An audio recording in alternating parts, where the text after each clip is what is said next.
Banyak yang bilang Daniel Dubois bakal jadi ancaman serius buat Anthony Joshua, tapi tunggu dulu, jangan langsung percaya hype. Ada beberapa alasan penting kenapa gue yakin Joshua bakal bikin Dubois nyesal masuk ke ring. Bukan cuma soal pengalaman, tapi ada hal-hal lain yang bakal bikin Dubois nggak bisa berbuat banyak. Di video ini, gue bakal bahas gimana cara Joshua hancurin Dubois, dan kenapa lo nggak boleh ngelewatin pertarungan ini. Let's dive in. Jadi sebelum gue bahas kenapa Joshua bakal hancurin Dubois, gue bahas dulu siapa mereka.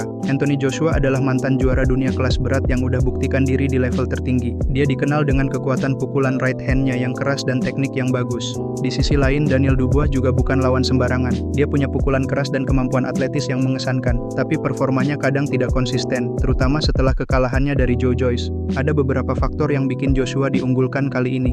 Pertama, mari kita lihat pertahanan Dubois. Dalam pertarungan melawan Hrgovic, Dubois sering banget kena pukulan yang seharusnya bisa dihindarin. Kita bisa lihat gimana Hrgovic dengan mudah nemuin celah di pertahanan Dubois, dengan ngeluarin pukulan yang efektif dan tepat sasaran. Penyebabnya adalah posisinya yang sering terlalu tegak dan kurangnya head movement. Dubois sering terlihat terlalu kaku saat dia bergerak di ring. Dia jarang banget mengganti posisi atau menggunakan footwork yang lincah. Ini bikin dia jadi target empuk buat lawan-lawannya. Saat lawan ngelakuin serangan kombinasi, Dubois lebih sering bertahan dengan cara berdiri tegak, yang bikin dia gampang banget kena pukulan yang datang dari berbagai arah. Yang lebih parah lagi, Dubois kelihatan terlalu lambat dalam merespon serangan balik. Ketika dia terkena pukulan, reaksi Dubois cenderung terlambat dalam mengatur pertahanan dan melawan balik. Dia nggak punya kemampuan untuk segera recover dan kembali ke posisi yang aman.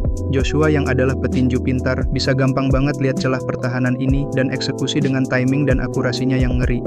Alasan kedua adalah kekuatan pukulan Joshua. Meskipun Joshua bukan petinju dengan pukulan terkeras di dunia, dia jelas masuk dalam daftar atas. Lihat aja waktu Joshua lawan Povetkin, pukulan uppercut-nya yang luar biasa bikin Povetkin ter-knockdown. Joshua punya kekuatan yang bisa bikin lawan jatuh cuma dengan sekali serangan. Pas lawan Ngannou juga tuh, straight kanan yang tidurin Ngannou itu bisa aja ciptain kandidat knockout of the year tahun ini. Dua contoh itu aja udah nunjukin kalau power Joshua itu nggak main-main.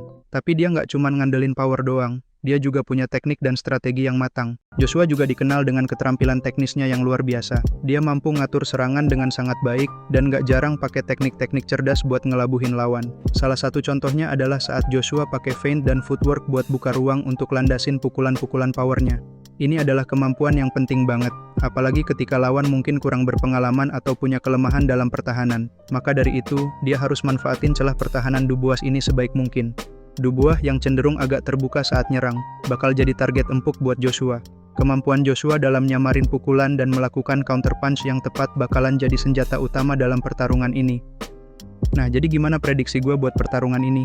Melihat semua faktor yang udah kita bahas, pertahanan Dubois yang lemah, kekuatan pukulan Joshua, dan kemampuan teknis Joshua, gue rasa Joshua bakal hancurin Dubois dalam waktu yang relatif cepat.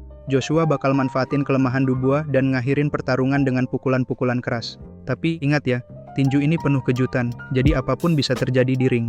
Pertarungan Anthony Joshua lawan Daniel Dubois ini nggak boleh dilewatin, soalnya ini bakal jadi duel seru antara pengalaman Joshua yang udah pernah jadi juara dunia sama kekuatan muda Dubois yang terkenal punya pukulan brutal. Banyak yang penasaran, apakah Joshua masih bisa bangkit setelah kekalahan kemarin-kemarin, atau justru Dubois yang bakal ngancurin mimpi Joshua buat balik ke puncak. Kalau lo suka videonya, jangan lupa cek video lainnya, kasih like, komen, dan subscribe. Peace.